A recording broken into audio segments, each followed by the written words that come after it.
안녕하세요. 금강당 한자 김기동입니다. 오늘은 2023년 4월 13일입니다. 오늘 또 미세먼지가 밖에 엄청나게 많습니다.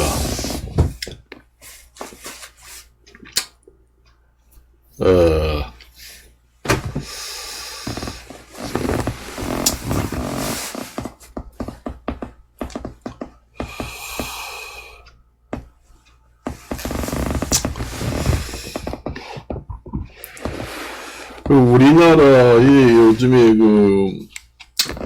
우리나라가 원래 반도체가 원래 수출 산업에 주도를 해가지고 우리가 수출을 많이 했는데, 반도체 산업이 좀 낙후가 우리나라 경제 성장률에 많은 나쁜 영향을 주고 있어요. 그래서 그전에는 우리나라 반도체가 상당히 효자 노릇을 했는데, 반도체가 상당히 부진하고 그렇고 또 그렇습니다. 그래서 제가 항상 이야기를 하지만은 국제 간에 여러 가지 외교 정책을 할 때는 너무 한 군데 편중되면 안 됩니다. 그러니까 너무 매달린다든가 너무 된다든가 하면은 내가 저번에 얘기했잖아요. 여러 가지 문제가 생기기 때문에 등거리 외교를 해야 된다. 그래서 외교에 있어서 지렛대 효과가 나타날 수 있도록 외교 관계를 해야 된다. 그 얘기입니다. 그게 바로 이제 말하자면 등거리 외교가 되는 겁니다. 그래요. 우리가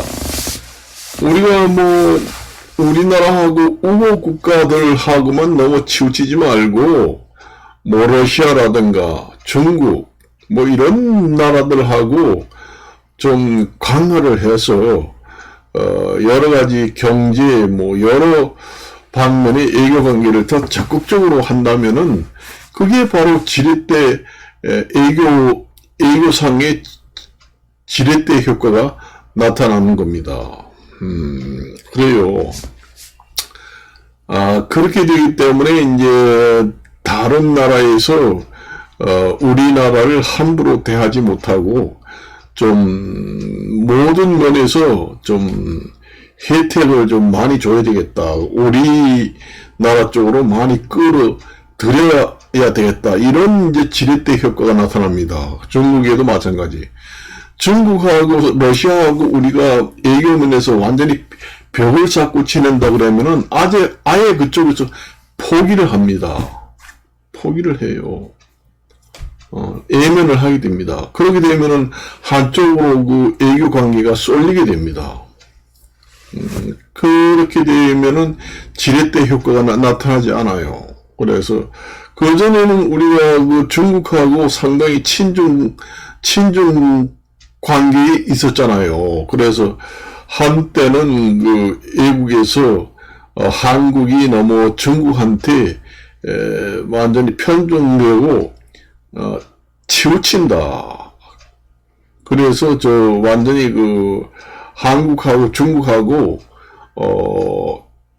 우호 국가가 완전히 형성되지 않느냐. 이렇게 해가지고 이제 중국에 이제 최고급 인사들이 우리나라 방문하고, 또 우리나라에 여러 가지 이제 외교 쪽으로 자기 편으로 만들려고 여러 가지 혜택도 제공을 하고 그렇게 했습니다. 그러면 우리나라는 이제 중국에서도 혜택을 받고, 우리나라 또 우호국들 다른 나라들한테도 또 드리려고 하는 애교 정책을 쓸 것입니다. 그러면 우리가 거기서도 혜택을 받고, 그래서 그 등거리 애교를 함으로써 결국은 우리나라가 지렛대 효과로 여러 가지 혜택을 두루두루 받을 수 있다. 그런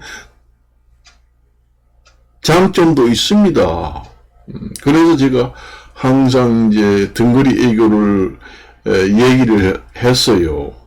오늘은 좀 구체적으로 제가 이제 설명을 하는 겁니다. 지렛대 효과라는 게 바로 그런 효과입니다.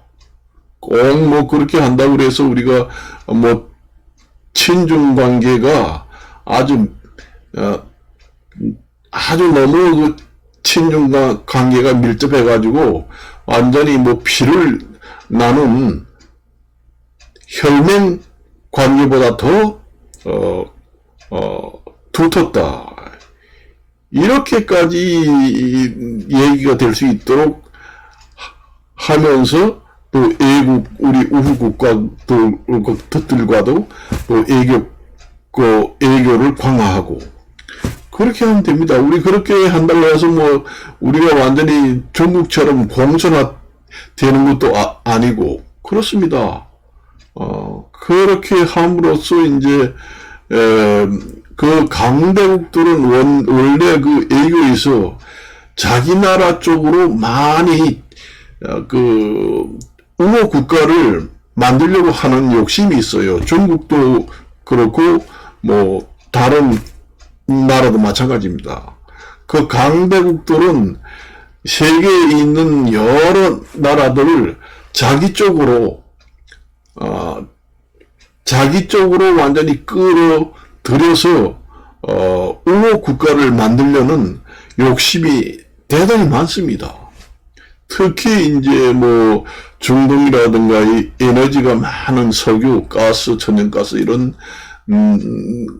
나라들은 더욱더 이제 자기 나라 쪽으로 우호 쪽이고 동맹 관계에 못지않은 친중 관계로 애교를 형성하려고 엄청난 노력을 많이 하는 그런 욕심이 많습니다. 그걸 이제 우리가 이용을 해가지고 지렛대 효과로 애교 정책을 하게 되면은 뭐 친중 관계도 또 경제적으로 많은 혜택을 보면서 또 우리 우호 국가들도 한국을 무시해서는 안 되겠구나. 한국을 좀 혜택을 많이 줘가지고 여러 가지 정책을 좀 혜택을 많이 최혜국 국가로 인정해서 혜택을 많이 줘가지고 우리나라 쪽으로 좀 많이 투자를 하고 편중되도록 노력을 하려고 엄청 이제 노력을 할 겁니다. 그럼 우리는 또 그쪽에 이제 등거리 애교를 슬슬 하면서 지렛대 효과로 중국에서도 우리가 무역을 해가지고 잘 유지를 하고 애국도 이제 지렛대 효과로 잘 유지를 하고 그렇게 하는 거예요. 그렇게 합니다. 그런데 우리나라가 이제 중국이나 러시아하고 관계를 완전히 뭐 단교를 하지는 않았지만 우리가 러시아나 중국하고 별로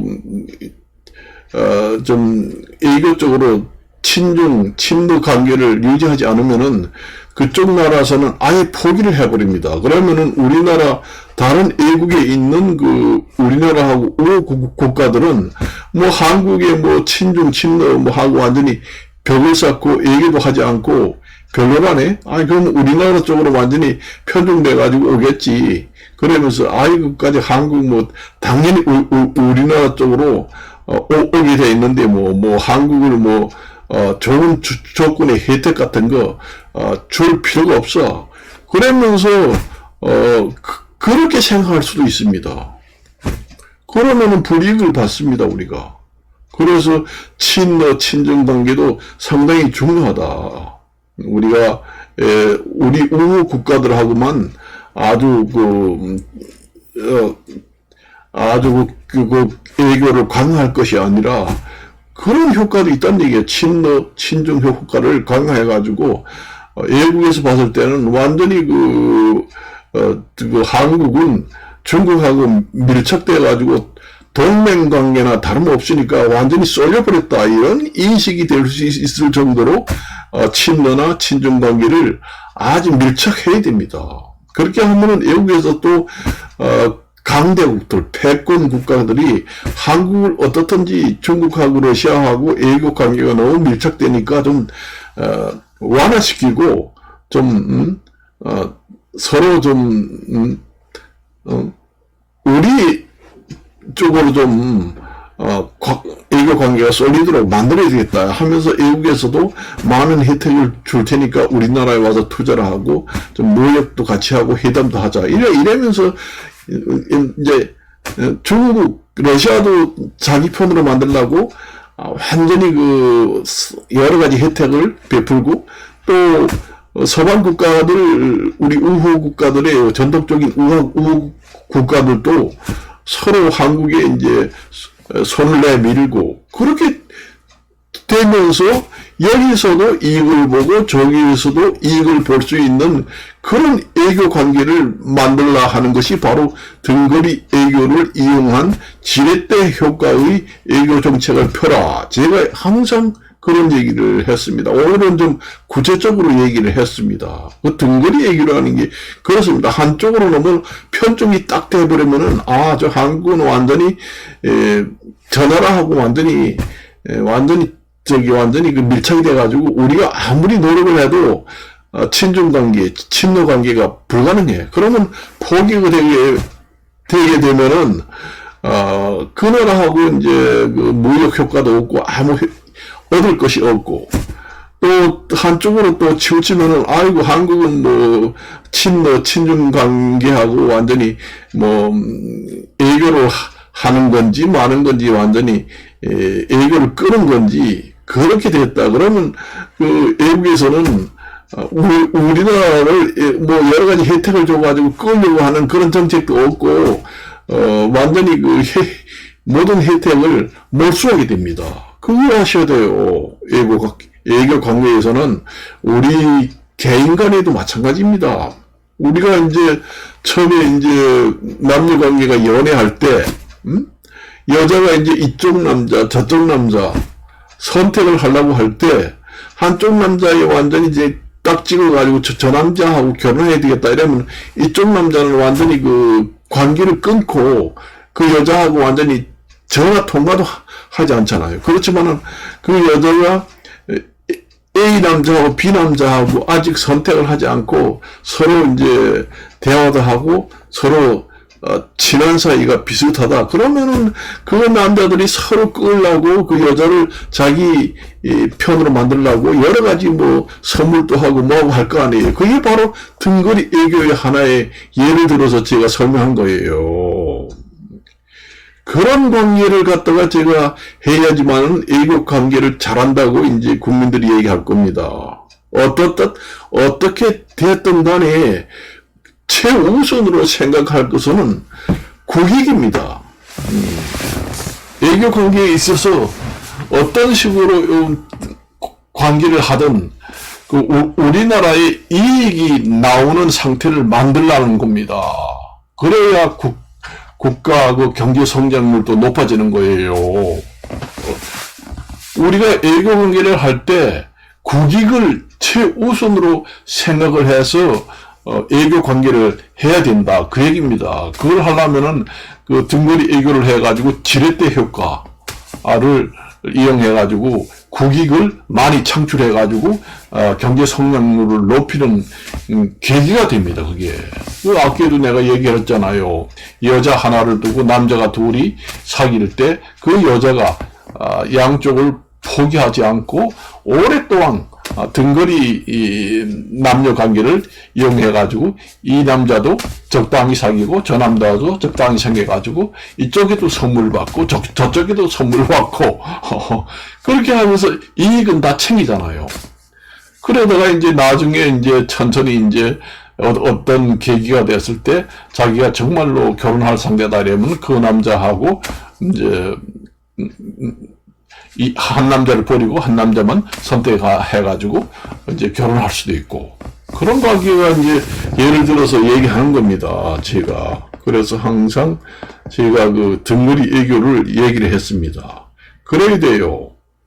완전히 그 한쪽을 완전히 포기해버리면은 완전히 저 한국은 우리가 손을 내밀어도 불가능한 국가다 이렇게 생각을 하게 되면은 손도 내밀지 않습니다. 한때 우리가 친중 관계가 좋아져 가지고 우리가 그 중국에 이제 방문하고 그 답방 형식으로 이제 그 중국의 수반이 우리나라로 답방 형식으로 다음 이제 코로나가 이제 잠잠하면은 우리나라에 오겠다.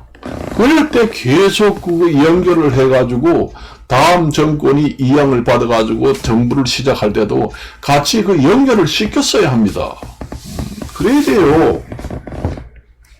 꼭 그렇게 한다고 해서 우리가 뭐 중국한테 저기 뭐 우리가 공산국가 되는 게 아니고 뭐 애국에 우리가 원래 전통적으로 서방의 우국가들을 무시하는 것도 아니고 국익을 위해서는 그렇게 한다는 겁니다. 꼭 뭐 우리가 한쪽으로 치우치는 게 아니라 제가 수없이 얘기했습니다. 그게 바로 애교라는 게 우리는 모든 우리가 개인도 그렇잖아요. 자기의 이익을 위해서 모든 수단과 방법을 다 동원하잖아요. 한쪽으로 완전히 저 나라하고는 우리하고 친하지 않아 이래가지고 포기하면은 우리가 이익을 받을 수가 없잖아요. 뭔 장사를 하더라도 마찬가지입니다. 좋은 사람이든 나쁜 사람이든 좀 그런 사람들 다 식당에 오면은 다 그 사람들이 조종을 해가지고 팔아서 돈만 벌면 되거든요. 국익을 최우선으로 생각한다면은 애교문에서 그렇게 해야 됩니다. 그래서 오늘은 이것으로 마치도록 하겠습니다. 안녕히 계십시오.